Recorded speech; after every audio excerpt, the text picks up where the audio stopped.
China, Pakistan రాడార్లు దేనినైతే వెతుకుతూ కళ్ళు కాయలు కాశాయో అదే సముద్రంలో దాగి ఉన్న భారతదేశపు రహస్య బ్రహ్మాస్త్రం.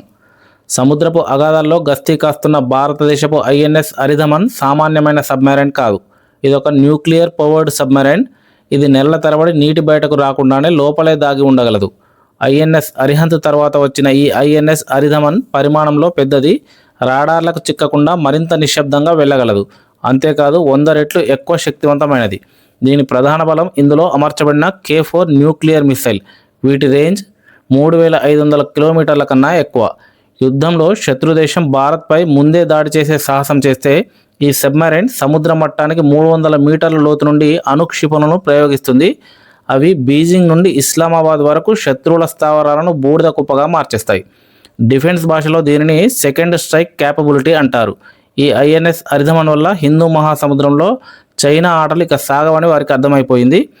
మరి భారత్ ఇలాంటి మరో 10 న్యూక్లియర్ సబ్మెరైన్లు తయారు చేయాలా? మీ అభిప్రాయాన్ని కామెంట్ చేయండి.